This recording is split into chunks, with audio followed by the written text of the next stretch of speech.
दोस्तों, ये जो कंपोनेंट आप देख रहे हैं इसे ऑक्टोकपलर बोला जाता है। इसे फोटोकपलर भी बोला जाता है। ये ऑक्टोकपलर क्या है, सर्किटों में इसका काम क्या है, ये किस तरह से काम करता है और ये ख़राब हो गया तो उसको हम कैसे चेक करें, ये ठीक है कैसे चेक करें, इन सब चीज़ों को आज इस वीडियो में मैं आपको शेयर करूँगा। तो चलिए वीडियो को स्टार्ट करते हैं। ऑक्टोकपलर ये जो है ये बहुत ही एक अच्छा कंपोनेंट है सर्किटों के लिए, एसएमपीएस सर्किटों के लिए, जिसके लिए एसएमपीएस सर्किटों के लिए आप ये बड़े बड़े चार्जर में भी देख सकते हैं। मोबाइल के चार्जर हो या और भी 12 वोल्ट के चार्जर हो, उसमें भी आप ये कंपोनेंट आप देख सकते हैं। तो देखिए दोस्तों, ये जो ऑक्टोकपलर है इसको सर्किटों में बीचों बीच बैठाया जाता है, यानी कि जहाँ हमारा एसी से डीसी बनता है वोल्टेज, यानी कि जहाँ पर हमारा ट्रांसफार्मर लगा हुआ है, सिर्फ ठीक उसी के बीच में हमारा लगा हुआ था। देखिए यहाँ पर ट्रांसफार्मर लगा है, इसके बीच में ठीक ये लगा है। पीछे तक की तरफ आप देखेंगे तो यहाँ पर देखिए कोई इसमें कनेक्टेड नहीं है, सिर्फ इसके माध्यम से यहाँ पर कनेक्टेड है। और ट्रांसफार्मर से तो है ही, ट्रांसफार्मर में कोई ट्रांसफार्मर तो आप जानते हैं सेकेंडरी वाइंडिंग से कनेक्टेड है ये, और मैग्नेटिक फील्ड होकर ये करंट सप्लाई दे रहा है यहाँ पर। और सिर्फ यहाँ पर कनेक्टेड है तो सिर्फ ये ऑक्टोकपलर की वजह से यहाँ पर कनेक्टेड है इन दोनों सर्किटों में। यानी कि इस तरफ एक भाग है, ये एक भाग है, यानी कि एसी का भाग है ये, और ये डीसी का भाग है। इसका मेन काम होता है डीसी से ये सिग्नल लेके यहाँ पर एसी में फीडबैक देते हैं एक्चुअली। तो आपको मैं स्क्रीन में दिखाऊंगा कि ये असल में अंदर में क्या काम करता है, ये सर्किटों में कैसे बैठाया जाता है। देखिए इसका 4 पिन है यहाँ पर, ये कई तरह के आते हैं, 6 पिन वाला भी आते हैं, 8 पिन वाला, 10 पिन वाला भी आते हैं। कई तरह के ऑक्टोकपलर आते हैं, वो अलग अलग वैल्यू के लिए, यानी कि अलग अलग काम के लिए अलग अलग जगह यूज़ किया जाता है। यहाँ पर ये चारों पिन वाला यूज़ किया है, चारों पिन को यहाँ पर ज़रूरत है इसलिए। तो इसको आप पहचान कैसे करेंगे, यानी कि आपको सर्किट में कैसे बैठाना होगा। तो पहले मैं ये क्लियर कर दूँ आपको इसको कैसे बैठाना होगा, फिर आपको इसका डायग्राम दिखाऊंगा कि यानी कि इसके अंदर काम क्या होता है, ये इसको ऑक्टोकपलर क्यों बोला जाता है, ये अंदर कैसे काम करता है। तो देखिए आप यहाँ पर ध्यान से देखेंगे तो एक निशान दिख रहा है आपको, एक डॉट दिख रहा है। ये डॉट को आपको ध्यान रखना पड़ेगा। कोई भी आईसी भी हो, आईसी को यहाँ पर एक डॉट है, यानी ये देखकर आपको पहचानना पड़ेगा वो सीधा उल्टा कौन सा है। सीधा उल्टा देखकर आप किसी भी सर्किट में वो बैठाइए, नहीं तो उल्टा बैठ गया तो समस्या आ जाएगा। ये जो पॉइंट है, डॉट है, इसके हिसाब से हम इसको काउंट करेंगे, इसका पिन, यानी कि डॉट के ठीक पास में जो पिन है वो हमारा 1 है।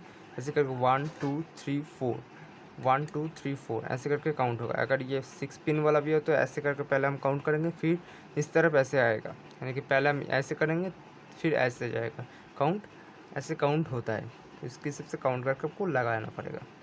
अगर किसी भी सर्किट में अब निकाला है तो अगर सर्किट के अंदर वो उसका डायग्राम दिया होता है, यानी कि इसके नीचे कुछ निशान दिया होगा कि इसको कैसे बिठाना होगा, वो देखकर आप लगा सकते हैं। अब देखिए दोस्तों, मैंने यहाँ पर एक डायग्राम लिया है। ये जो ऑक्टोकपलर है ये कैसे काम करता है, देखिए मैंने बताया था 6 पिन वाला भी आता है, 6 पिन वाला ऐसे भी होता है, ज़्यादातर 4 पिन वाला ऐसे होता है। तो ये जो ऑक्टोकपलर है इसके जो चारों पिन हैं, चारों पिन आपस में कनेक्टेड नहीं है, यानी कि फर्स्ट दोनों पिन आपस में कनेक्टेड है, सेकंड दोनों पिन आपस में कनेक्टेड है, जैसे कि आप यहाँ पर देख रहे हैं। देखिए यहाँ पर दिया गया सर्किट 1 सर्किट 2, यानी कि फर्स्ट पिन और सेकंड पिन में यहाँ पर एक आईआर एलईडी लगा होता है, यानी कि इन्फ्रारेड एलईडी यहाँ पर लगा हुआ है। और यहाँ पर 3 और चारों पिन में यहाँ पर एक फोटो ट्रांजिस्टर लगा हुआ है। ये क्या है आप शायद नहीं समझ पा रहे होंगे। ये सिंपल भाषा में आपको कहूँ तो आपने तो रिमोट देखा है, रिमोट के जो सेंसर होते हैं, यानी कि रिमोट के जो एक सामने की तरफ एक छोटा सा एलईडी लगा होता है। एग्जांपल के तौर पर आपको दिखाऊं ज़रा, यहाँ पर एक देखिए, ये जो एलईडी लगा है इसे हम इंफ्रारेड बोलते हैं, यानी कि आईआर एलईडी है ये एलईडी जहाँ हमारा कैच करता है वो हमारा फोटो ट्रांजिस्टर होता है, यानी कि इसका जो सेंसर हम बोलते हैं कोई भी सर्किट में लगा हुआ तो वो हमारा फोटो ट्रांजिस्टर है। वहाँ पर इसका सिग्नल वो ट्रांसफ़र करके वो क्या काम चाहते हैं वो इस सब से काम करता है। ठीक ऐसे ही यहाँ पर बना हुआ है। यहाँ पर फर्स्ट दोनों पिन में एक आईआर एलईडी लगा हुआ है, उसका जो रे है उस रे का इस जो फोटो ट्रांजिस्टर आप जानते हैं ट्रांजिस्टर का 3 पिन होता है, उसका बेस का पिन यहाँ पर अंदर की तरफ घुसा होता है और जो इमीटर और कलेक्टर है बाहर निकलता है। जो आईआर एलईडी है वो जब यहाँ पर रोशनी क्रिएट करता है, हल्का रोशनी होती है, तो हमारा आँखों में वो नहीं आती।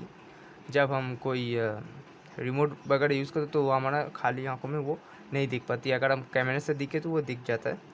तो चलिए, ऐसे ही होता है।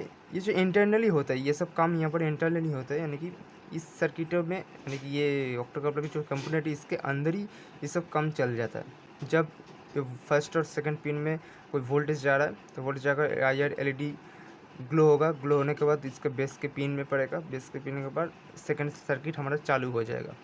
ये हमारा, आप सब समझेंगे कि फर्स्ट और सेकंड पिन हमारा एसी में लगा होगा, थर्ड और फोर्थ पिन हमारा डीसी में लगा होता है। नहीं, ऐसा नहीं होता, ये ठीक उल्टा होता है।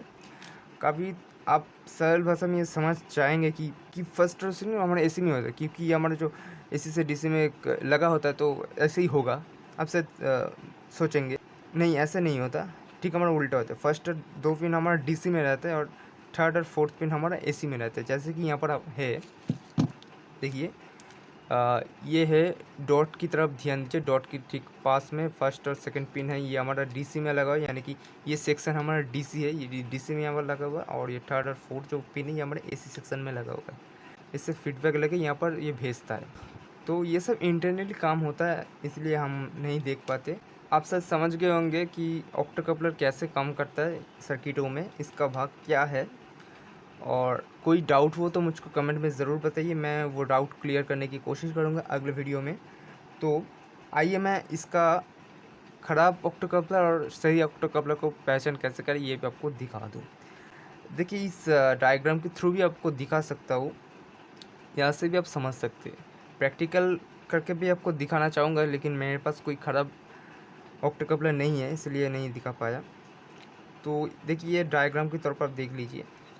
अगर आपका कोई ऑप्टोकपलर सही है तो आप मल्टीमीटर को बजर के रेंज पे सेट कीजिए। उसका दोनों प्रूफ एक तरफ के 2 जो पिन है उसमें लगाइए, यानी कि किसी एक तरफ के, मान लीजिए इस ये बता रहा हूँ, तो किसी एक तरफ आप इस प्रूफ को लगाइए। प्रूफ को लगाने के बाद कुछ रीडिंग आएगा, कुछ रीडिंग उसमें आएगा, तो समझ लो वो सही है। अगर फिर से आप थर्ड और फोर्थ पिन में लगाएंगे तो उसमें भी कुछ रीडिंग आएगा या नहीं भी आ सकता है, तो घबराने की कोई ज़रूरत नहीं है। आपको सिर्फ ये बात ध्यान रखना होगा कि इसके जो उल्टे उल्टे पिन हैं, यानी कि 2 से 4 में या 1 से 3 में कोई हमारा संपर्क नहीं होना चाहिए, क्योंकि ये इंटरनल कोई संपर्क नहीं होता। अगर कहीं पर आपका यहाँ पर बीप मारा तो समझ लीजिए आपका ऑप्टोकपलर शॉर्ट हो चुका है, तो फ़ौरन उसको चेंज कर दीजिए। तो आई होप दोस्तों आप समझ चुके होंगे। आप सिर्फ ये ध्यान दीजिए कि यहाँ पर कोने कोने के जो पिन है इसमें कोई संपर्क नहीं होना चाहिए। अगर यहाँ पर कोई बीप मारा तो समझ लीजिए आपका ये शॉर्ट हो चुका है, इसको आपको चेंज करना पड़ेगा।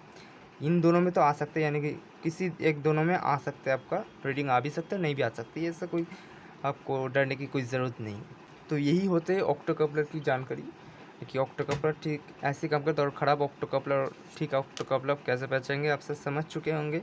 और कोई भी डाउट हुआ तो मुझको कमेंट में ज़रूर बताना, कमेंट बॉक्स है आपके लिए हमेशा खुला। और भी कुछ जानकारी जानना हो तो मुझको बताइए, मैं उसके ऊपर भी एक वीडियो बनाऊँगा। तो आज के लिए बस इतना ही, मिलते एक न्यू वीडियो में। अगर ये वीडियो पसंद आए तो लाइक करके जाना और दोस्तों के साथ बहुत बहुत शेयर कीजिए वीडियो को। और चैनल में नए हैं तो चैनल को सब्सक्राइब कीजिए, बेल को ऑल में प्रेस कीजिए। तो चलिए मिलते हैं नेक्स्ट वीडियो में, तब तक के लिए टेक केयर।